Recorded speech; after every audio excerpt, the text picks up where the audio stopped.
அப்போ அந்த ராகுங்கிறவர் என்னன்னா, வார்த்தைகள் நாம் வெளியிடும் பொழுது யோசிக்காத விஷயங்களை எல்லாம் பிரமாதமாக வெளியே கொண்டு வருவார். அது சில இடங்கள்ல மைனஸாகவும் சில இடங்கள்ல ப்ளஸ்ஸாகவும் இருந்தாலும், இப்போ கோச்சாரத்தில் இந்த ராகுங்கிறவர் குருவின் பார்வையை பெற்று இருப்பதனால் வார்த்தைகளில் தெளிவு, வார்த்தைகளில் சுத்தம், யாரும் யோசிக்காத அளவுக்கு மின்னல் வேகத்தில் அந்த வார்த்தைகளை இவர்கள் வெளியே கொண்டு வருவது. விரயம் அப்படின்னு சொல்லும் பொழுது இது சம்பந்தப்பட்ட விஷயங்களில் லேசாக ஏதோ ஒரு விஷயத்தை எடுத்து வெளியே போடுவது. சார் விரயம்னா நல்ல விரயம்னு சொல்லுங்களேன் சார், ஏன் சார் இப்படி லேசான்னு சொல்றீங்க அப்படின்னா, இதெல்லாம் குரு பார்வையில் அமர்கிறது. அப்போ ஒரு கண்ட்ரோல், ஒரு கட்டுக்குள், அதாவது கண்ணை மூடிக்கொண்டு செலவு பண்ணாமல் நன்றாக யோசித்து நேர்மையாக நாணயமாக அப்படியே ஒரு சின்ன மீனை போடுவது போல் ஆரம்பத்தில் போட்டு, அதாவது ஒரு கடனை அப்படியே கொடுப்பது போல் கொடுத்து ஒரு பெரிய விஷயத்தை முழுவதுமாக அடைந்து விடுவார்கள். எப்படின்னா, இந்த கூட்டமானது இவர்களுடைய ராசிக்குள்ள டிராவல் ஆக போகிறது. ஜனவரி மிடில்லையே இந்த 4 கிரகங்களும் உள்ள வருகிறது. அப்போ இவர்களுக்கு பொதுவாகவே யாரையும் ஏமாற்ற வேண்டும் அப்படிங்கிற மாதிரியான நோக்கமெல்லாம் கிடையாது. இவர்களுக்கு இருக்கக்கூடிய பசி அப்படிங்கிறது ஒரு பெரிய பசி. அந்த பசியை தீர்ப்பதற்கு, அந்த கடனை இவர்கள் அடைப்பதற்கு சராசரியாக யோசித்து நடமாடினால் வேலையாகாது. அப்போ இந்த 4 கிரகங்கள் குறிக்காட்டக்கூடிய காரகத்துவ பாவகத்துவ அடிப்படையில் ஒரு நல்ல விஸ்தாரமான லாபத்தை இவர்கள் அடையும் பொழுதுதான் அந்த உச்சத்துக்கு இவர்கள் போக முடியும். இது நாள் வரை இவர்கள் வாங்கின அந்த அடியிலிருந்து ஒரு சமநிலைக்கு இவர்களால் வர முடியும். இனிய 2026 புத்தாண்டு வாழ்த்துக்கள். 2025 முடிவில் இருக்கிறோம். நாம் சாதிக்காத விஷயங்களை, நாம் விட்ட விஷயங்களை கண்டிப்பாக 2026 உங்களால் சாதிக்க முடியும் என்பதற்குண்டான வாழ்த்துக்கள், பிரார்த்தனைகளுடன் இந்த பதிவை தொடங்குகிறோம். 2026 வருடம் ஜனவரி மாதம் என்னென்ன மாற்றங்கள் என்பதை முதலில் பார்ப்போம். ஜனவரி மாதம் 13ஆம் தேதி சுக்கிரன் என்ற கிரகம் தனுர் ராசியிலிருந்து மகர ராசிக்கு சஞ்சாரம் செய்ய இருக்கிறார். பிறகு ஜனவரி 15 சூரியன், 16ஆம் தேதி செவ்வாய், 17ஆம் தேதி புதன். இந்த 4 கிரகங்களுமே மகர ராசி மண்டலத்தில் மையம் கொள்ள போகிறார்கள். இந்த மாற்றமானது ஒவ்வொரு ராசிக்கும் என்ன சொல்ல போகிறது?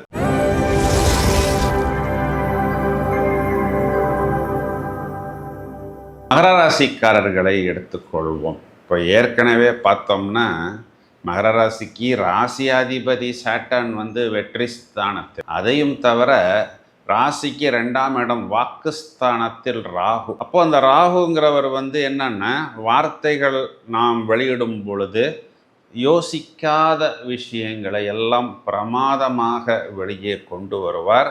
அது சில இடங்களில் மைனஸாகவும் சில இடங்களில் ப்ளஸ்ஸாகவும் இருந்தாலும், இப்போ கோச்சாரத்தில் இந்த ராகுங்கிறவர் குருவின் பார்வையை பெற்று இருப்பதனால் வார்த்தைகளில் தெளிவு, வார்த்தைகளில் சுத்தம், யாரும் யோசிக்காத அளவுக்கு மின்னல் வேகத்தில் அந்த வார்த்தைகளை இவர்கள் வெளியே கொண்டு வருவது. இப்போ இந்த ஜனவரி மாசத்துல இவர்களுக்கு என்ன ஒரு ப்ளஸ் பாயிண்ட் அப்படின்னா, ஒரு கூட்டமா ஒரு 4 கிரகங்கள் என்ன பண்றாங்க அப்படின்னா, 12ஆம் இடத்திலிருந்து இவர்களுக்கு ஜென்ம ராசியில் அமரப் போகிறார்கள்.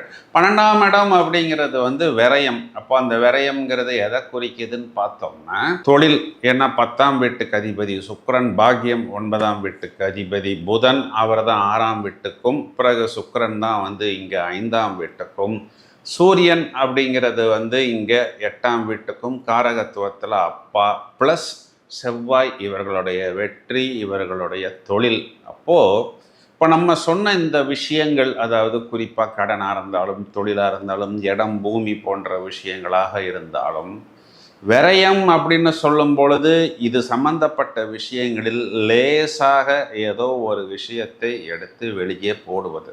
சார் விரயம்னா நல்ல விரயம்னு சொல்றீங்களே சார், ஏன் சார் இப்படி லேசான்னு சொல்றீங்க அப்படின்னா, இதெல்லாம் குரு பார்வையில் வந்து அமர்கிறது. அப்போ ஒரு கண்ட்ரோல், ஒரு கட்டுக்குள், அதாவது கண்ணை மூடிக்கொண்டு செலவு பண்ணாமல் நன்றாக யோசித்து நேர்மையாக நாணயமாக அப்படியே ஒரு சின்ன மீனை போடுவது போல் ஆரம்பத்தில் போட்டு, அதாவது ஒரு கடனை அப்படியே கொடுப்பது போல் கொடுத்து ஒரு பெரிய விஷயத்தை முழுவதுமாக அடைந்து விடுவார்கள். எப்படின்னா, இந்த கூட்டமானது இவர்களுடைய ராசிக்குள்ள டிராவல் ஆக போகிறது. ஜனவரி மிடில்லையே இந்த 4 கிரகங்களும் உள்ள வருகிறது. அப்போ இவர்களுக்கு பொதுவாகவே யாரையும் ஏமாற்ற வேண்டும் அப்படிங்கிற மாதிரியான நோக்கமெல்லாம் கிடையாது. இவர்களுக்கு இருக்கக்கூடிய பசி அப்படிங்கிறது ஒரு பெரிய பசி. அந்த பசியை தீர்ப்பதற்கு, அந்த கடனை இவர்கள் அடைப்பதற்கு சராசரியாக யோசித்து நடமாடினால் வேலையாகாது.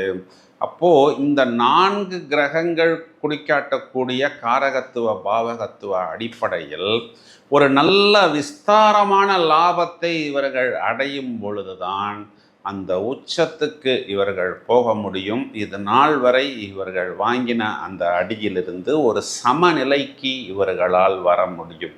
அப்போது ஆரம்பத்தில் எதெல்லாம் நமக்கு கொஞ்சம் கையை விட்டு போகிறது, கொஞ்சம் மைனஸ் என்று யோசிக்கிறார்களோ, அவை அனைத்துமே இவர்களுக்கு டாப் கிளாஸ் என்று சொல்லக்கூடிய அளவுக்கு ட்ரெண்டிங்காகவும் ரொம்பவும் வைரலாகவும் ரொம்பவும் ஹாட்ஸ்பாட்டாகவும் இவர்கள் செயல்படுவார்கள்.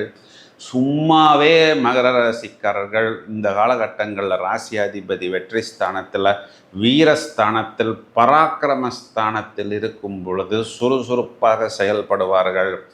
பாதகாதிபதியாக இருந்தாலும் சுகஸ்தானாதிபதி செவ்வாய் வந்து ராசியில் உச்சமடையும் பொழுது நான்லாம் அடங்குவேனா அப்படின்னு சொல்வது போல், இந்த பக்கம் ராசியில் இருக்கக்கூடிய செவ்வாயும் சூரியனும் ஓரளவுக்கு கொஞ்சம் உஷ்ணத்தையும் வேகத்தையும் பராக்கிரமத்தையும் எனர்ஜியையும் கொடுத்தாலும், இந்த பக்கம் ராசியில் புதனும் சுக்கிரனும், அப்போது அந்த புதன் குறிகாட்டக்கூடிய பிரமாதமான புத்திசாலித்தனம், சுக்கிரன் குறிகாட்டக்கூடிய அந்த ஈர்ப்பு, அப்போ அந்த புதன் சுக்கிரன் கூட்டணிங்கிறது மகரத்துக்கு முதல் தரமான ராஜயோகத்தை கொடுத்துத்தான் ஆக வேண்டும்.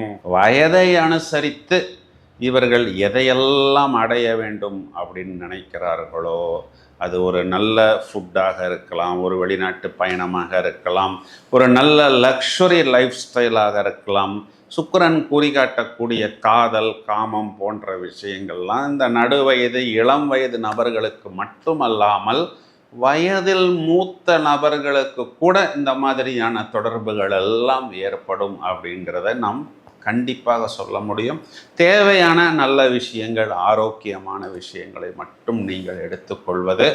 குறிப்பாக ஒரு ஜாபுக்காக நான் காத்து கொண்டிருக்கிறேன் அப்படிங்கும் பொழுது ஒரு நல்ல வாய்ப்பு, அதன் மூலம் ஒரு சாட்டிஸ்ஃபேக்ஷன், அதன் மூலம் ஓரளவுக்கு நம்மளுடைய குடும்பத்துக்கே ஒரு சமாதானம் அப்படின்னு சொல்லக்கூடிய ஒரு அமைப்பு, குறிப்பாக இடம் பூமி சம்பந்தப்பட்ட விஷயங்கள் எல்லாம் எதெல்லாம் இது நாள் வரை முடியவில்லை, பாதியில் நிற்கிறது அப்படின்னெல்லாம் இவர்கள் வருத்தப்படுகிறார்களோ, அதிலெல்லாம் ஒரு பூரணத்துவம் அப்படிங்கிறது இவர்களுக்கு கண்டிப்பாக ஏற்படும்.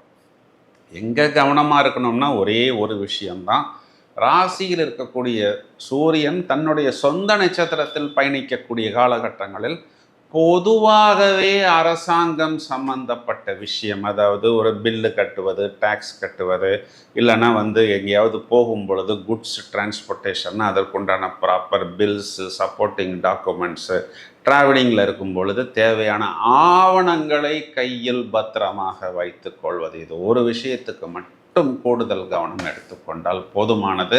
மகர ராசி சகோதரிகள், கணவனை குறிகாட்டக்கூடிய செவ்வாய் ராசியில் உச்சம். அப்போ உங்கள் தலைமேல், உங்கள் மேல்தான் உங்களது கணவர் உங்களுடன் தான் இருப்பார், டைம் ஸ்பெண்ட் பண்ணுவார். அதுவும் இந்த காலகட்டங்களில் அவர் கொஞ்சம் பரபரப்பாக இருப்பார். ஏன்னா மகர ராசினாவே சந்திரன் அங்கே உள்ள இருக்கிறார் என்றுதானே. அப்போ சந்திரன் 7ஆம் வீட்டுக்குரியவர் அல்லவா, அப்போ அது சந்திர செவ்வாயின சசிமங்கள யோகம். அப்போ இதெல்லாமே வந்து ஒரு அபிவிருத்திக்காக, நம்மளுடைய ஃபேமிலிக்காக, டெவலப்மெண்ட்டுக்காக வயதை அனுசரித்து ஒரு இடம், வீடு, இல்லை குழந்தைகளுடைய பயணம், அபிவிருத்தி அப்படிங்கிற மாதிரி ஒரு பாசிட்டிவ் நோட்டாக நீங்கள் எடுத்துக்கொண்டு நீங்களும் கொஞ்சம் சேர்ந்து கோஆப்ரேட் பண்ணும் பொழுது இன்னும் ஒரு படி மேல் அப்படிங்கிற மாதிரி ரிசல்ட் வரும். மகர ராசி குழந்தைகளை எடுத்துக்கிட்டோம்னா, ராசியில் புதன், அப்போ புத்திசாலித்தனம் பிரமாதமாக இருக்கும். ராசியில் சுக்கிரனும் இருக்கிறார். அப்போது ஓரளவு இந்த டீனேஜில் இருக்கக்கூடிய நண்பர்கள், இல்லை பெண்கள், அதாவது வயதில் ஒரு மிடில் ஏஜில் இருக்கக்கூடிய பெண்களாக இருந்தால் தேவையில்லாத ஃப்ரெண்ட்ஷிப் என்பதும் வரும். புத்திசாலித்தனமாக நடந்து கொண்டு தேவையான விஷயத்தை மட்டும் எடுத்துக்கொள்வது இன்னைக்கு இருக்கக்கூடிய காலகட்டங்களில் அதுதான் பெஸ்ட் அப்படின்னு எங்களால் கண்டிப்பாக சொல்ல முடியும். வயதில் மூத்த நபர்களை எடுத்துக்கிட்டோம் அப்படின்னா, இந்த புதன் சுக்கிரன் கூட்டணி ராசியில் இருக்கக்கூடிய செவ்வாய்ங்கிறது இவர்களுக்கு ஒரு ப்ளஸ்ஸு. இப்போ குழந்தைகளுடைய கடன், இடம், பூமி சம்மந்தப்பட்ட விஷயம், ஹெல்த்து நிறைய நெகட்டிவ்லிருந்து ஓவர் கம் பண்ணுவது, நிறைய இந்த ஃபிட்னஸ், வாக்கிங், டயட்டிங், உடலை பத்திரமாக வைத்து கொள்வது, இருக்கக்கூடிய இடங்களில் ஒரு சந்தோஷம், ஒரு குதூகலம், ஒரு குஷி, அந்த சுக்கிரன் கொடுக்கக்கூடிய ஒரு ஒளி வீசக்கூடிய தேஜஸ், புதன் குறிகாட்டக்கூடிய அந்த புத்திசாலித்தனம், இது எல்லாமே கண்டிப்பாக இந்த ஜனவரி மாதத்தில் வெளிப்படும். அப்போ பரிகாரம்னு எடுத்துக்கிட்டோம் அப்படின்னா, திங்கட்கிழமைகளில் சோமவாரத்தில் சிவன் வழிபாடு, ஞாயிற்றுக்கிழமைகளில் சிவன் வழிபாடு, திங்கட்கிழமைகளில் மகா கணபதி வழிபாடு. இந்த அஷ்டம கேது, குறிப்பாக உடலில் கழிவுகள் வெளியாகக்கூடிய இடங்களில் ஏதாவது சின்ன சின்ன டிஸ்டர்பன்சஸ் காணப்பட்டால் ஃபஸ்ட் எய்டு ட்ரீட்மெண்ட் எடுத்துக்கொள்வது புத்திசாலித்தனம். இந்த பதிவை உங்களது நண்பர்களுக்கும் உறவினர்களுக்கும் ஷேர் செய்யுங்கள். இணைப்பில் இருங்கள். இன்னும் நிறைய காணொளிகள் தயாராகி கொண்டிருக்கிறது. Thank you friends.